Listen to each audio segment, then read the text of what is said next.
Bismillahirrahmanirrahim. Assalamualaikum warahmatullahi taala wabarakatuh dan selamat sejahtera kepada guru-guru serta ibu bapa yang saya hormati sekalian. Bersyukur saya kehadrat Allah Subhanahu taala kerana dengan limpah kurnia kita dapat bertemu sekali lagi di atas talian untuk pihak sekolah mengadakan penataran berkaitan dengan pembukaan sekolah yang akan dibuka pada 1 Mac tahun 2021, memberi pencerahan berkaitan dengan pengoperasian sekolah agar dapat timbulkan satu persefahaman di antara pihak sekolah dan juga ibu bapa. Tuan-tuan dan puan-puan, berdasarkan garis panduan yang telah diberikan, yang pertama, tuan-tuan dan puan-puan perlulah memastikan anak-anak jagaan dalam keadaan sihat, menjaga kesihatan diri dan tidak menunjukkan gejala awal COVID-19 sebelum hadir ke sekolah. Memastikan anak-anak jagaan sentiasa memakai pelitup muka apabila hadir ke sekolah. Seterusnya, mematuhi sistem pergerakan pergi dan balik yang mana pihak sekolah telah menyusun perjalanan ataupun arah pergerakan pelajar-pelajar di dalam sekolah dan pelajar-pelajar perlu mematuhi arahan tersebut. Dengan guru akan memastikan pergerakan tersebut dipatuhi. Seterusnya, tuan-tuan dan puan-puan hendaklah membantu anak-anak jagaan belajar mengikut kemampuan ibu bapa dan juga penjaga. Dan seterusnya, tuan-tuan dan puan memberi motivasi kepada anak-anak jagaan tuan-tuan dan puan untuk terus belajar dan menggalakkan mereka datang ke sekolah bagi menjalani proses pembelajaran secara bersemuka. Tuan-tuan dan puan-puan, berdasarkan garis panduan yang telah diberikan oleh KPM, beberapa arahan yang perlu dipatuhi. Yang pertamanya, KPM telah menetapkan bahawasanya pihak sekolah memastikan pihak luar yang bukan warga KPM, termasuk orang kenamaan, tidak dibenarkan memasuki ke kawasan sekolah kecuali bagi tujuan pengoperasian. Seterusnya, memastikan ibu bapa, penjaga pihak sekolah yang sekiranya ingin berurusan dengan pihak sekolah hendaklah sentiasa memakai pelitup muka dan berurusan di pejabat sekolah dan bukannya di kelas anak-anak. Bagi tujuan pengurusan COVID-19 pula, iaitu sekiranya di kalangan pelajar-pelajar ataupun warga sekolah ini terlibat ataupun mempunyai positif COVID-19 ataupun mempunyai kontak rapat bersama dengan pesakit COVID-19 dan juga sekiranya mempunyai gejala-gejala SOP yang diberikan oleh KKM telah perlu difahami oleh semua ibu bapa, yang mana sekiranya terdapat positif COVID-19 ataupun kontak rapat ataupun yang bergejala, kita akan maklumkan kepada PKD supaya mendapatkan khidmat nasihat daripada PKD untuk tindakan yang selanjutnya. Yang mana sekiranya mereka ini mempunyai tanda-tanda tersebut akan kita asingkan dalam bilik sanitasi yang setelah sekolah sediakan, dan ibu bapa semua yang terlibat akan dihubungi bagi tujuan pengendalian kes ini. Dan seterusnya, sekiranya ada tindakan-tindakan lanjut, pihak KKM ataupun BKD akan menasihati pihak sekolah untuk memenuhi standard operasi yang telah diperkenalkan. Tuan-tuan dan puan-puan, ibu bapa melalui PIBG ataupun kumpulan sokongan ibu bapa, perlulah memainkan peranan bagi memastikan ataupun memberi kerjasama kepada sekolah untuk memastikan kelancaran pengoperasian sekolah.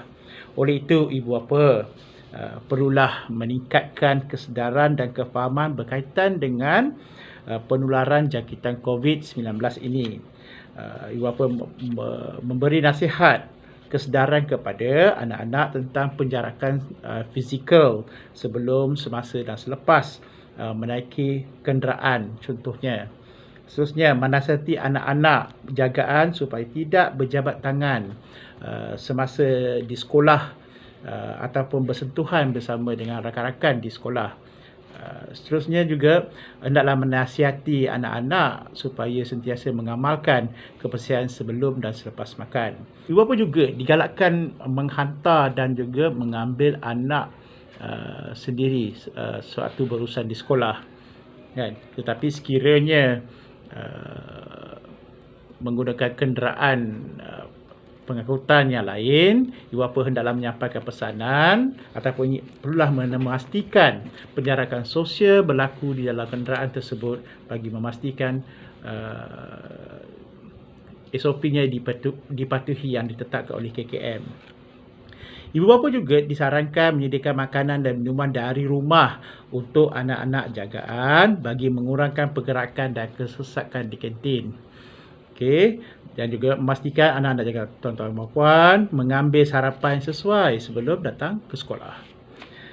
Seterusnya juga menasihati anak-anak jagaan tuan-tuan dan puan tidak berkongsi makanan dan menjaga kebersihan sebelum dan juga selepas pulang dari sekolah dan kerap membasuh tangan dan juga mandi. Okey, tuan-tuan dan puan, berkaitan dengan kehadiran sekolah, kami telah susun seawal pukul 7 pagi hingga pukul 7.30 pagi berdasarkan kumpulan-kumpulan yang telah ditetapkan. Bagi murid tahun 1 dan tahun 2, kami telah edarkan jadual pergerakan, cadangan pergerakan di dalam grup WhatsApp masing-masing. Okay. Sebolehnya kita patuhi supaya tidak berlakunya kesesakan di bahagian pintu masuk sekolah. Untuk pengajaran dan pembelajaran, bagi murid prasekolah tahun 1 dan tahun 2, sesi bersemuka akan berlangsung pada minggu depan, iaitu bermula 1 hingga 5 Mac tahun 2021. Manakala bagi tahun 3 hingga tahun 6, proses PDPR masih lagi bersambung sehingga 5 Mac. Selepas 8 Mac, proses PDP secara bersemuka akan dijalankan sepenuhnya, yang mana proses PDPR akan dihentikan kerana proses pengajaran dan pelajaran telah berlaku di sekolah. Sekiranya ada masalah berkaitan dengan pembelajaran kerana tidak dapat hadir, silalah kemukakan kepada grup kelas masing-masing supaya dapat pihak sekolah membantu sebaik mungkin untuk memastikan kesinambungan pembelajaran anak-anak. Tuan-tuan dan puan, garis panduan pemakaian sekolah. Garis panduan ini adalah untuk pelajar-pelajar yang tidak mempunyai pakaian seragam lagi.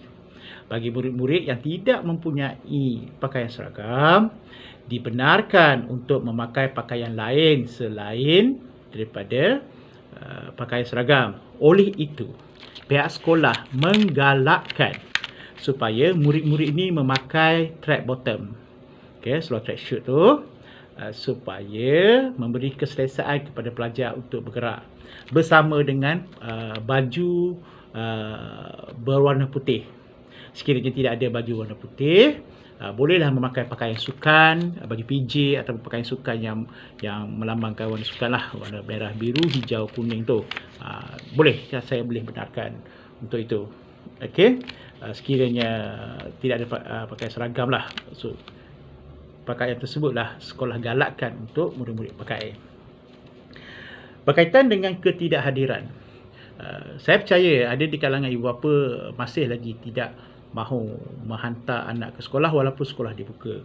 Oleh itu, ketidakhadiran ini hendaklah disertakan dengan surat rasmi pemberitahuan tentang ketidakhadiran pelajar-pelajar ke sekolah. Surat rasmi ini hendaklah dihantar menggunakan mod mingguan, sehinggalah ibu bapa telah memutuskan buat keputusan untuk menghantar anak ke sekolah untuk sesi PDPR secara bersemuka. Seterusnya, kantin akan dibuka. Kantin akan dibuka dan makanan secara berbungkus akan diberikan. Makanan secara berbungkus akan diberikan dan talian untuk beri secara online akan kami berikan untuk ibu bapa, untuk memudahkan ibu bapa membuat pesanan untuk beli makanan melalui kantin. Okey. Seperti mana yang saya jelaskan tadi, kalau boleh bawa bekalan daripada rumah untuk memastikan anak-anak ni dapat memberi makanan yang sepatutnya, kan. Dan murid-murid ini akan makan di dalam kelas, sebab tu waktu rehat, kan. Di sini saya tidak membenarkan ibu bapa menghantar makanan pada waktu-waktu yang tidak yang di luar waktu yang dibenarkan. Oleh itu, bekalan makanan hendaklah diberikan kepada murid sewaktu menghantar anak ke sekolah, kan. Ibu bapa pastikan bekalan ini sampai sampai kepada anak. Jika ibu bapa menghantar makanan di luar di waktu pagi ataupun di waktu rehat, hendaklah menghantar makanan itu terus ke pejabat. Saya tidak benarkan ibu bapa untuk terus berurusan di kelas untuk menghantar makanan. Oleh itu saya galakkan ataupun syorkan kepada ibu bapa supaya memberikan bekalan makanan anak-anak pada waktu pagi sewaktu menghantar anak-anak ke sekolah. Tuan-tuan dan puan-puan, saya percaya ada di kalangan anak-anak dan tuan-tuan dan puan masih berada di luar kawasan, di kampung ataupun di luar daerah. Okey. Pihak sekolah tidak mengeluarkan surat kebenaran merentas negeri kepada anak-anak. Tidak. Tetapi pihak ibu bapa boleh berurusan dengan pihak polis ataupun menggunakan surat penempatan, terutamanya murid tahun 1. Penempatan di sekolah ini sebagai bukti bahawasanya murid itu adalah bersekolah di Sekolah SK Bandar Seri Dharma salah satu. Dan juga sekiranya memerlukan pertolongan yang sesuai, kami akan berikan perakuan bahawasanya murid ini adalah pelajar di sekolah ini untuk tujuan murid tersebut dapat datang untuk sesi bersemuka. Okay. Lain-lain perkara, tuan-tuan dan puan-puan, bolehlah mencatatkan ataupun tulis di dalam ruang chat yang disediakan melalui link ini, ataupun boleh kemukakan pertanyaan melalui grup WhatsApp kelas masing-masing untuk mendapatkan penjelasan tentang operasi sekolah yang akan berjalan pada tahun ini bermula 1 Mac 2021 sehinggalah dan juga 8 Mac untuk pelajar-pelajar tahun 3 hingga ke tahun 6. InsyaAllah berdasarkan kerja buat dan juga SOP yang telah sekolah sediakan, kami akan cuba sedaya upaya memastikan keselamatan anak-anak tuan puan-puan di sekolah dan juga memberikan pendidikan yang terbaik kepada anak-anak supaya mereka menjadi anak yang cemerlang dan juga terbilang pada satu hari nanti, insya-Allah. Oleh itu saya mohon semua ibu bapa mematuhi peraturan-peraturan dan juga garis panduan yang ditetapkan bagi memastikan kelancaran pengoperasian sekolah yang akan dibukakan kelak.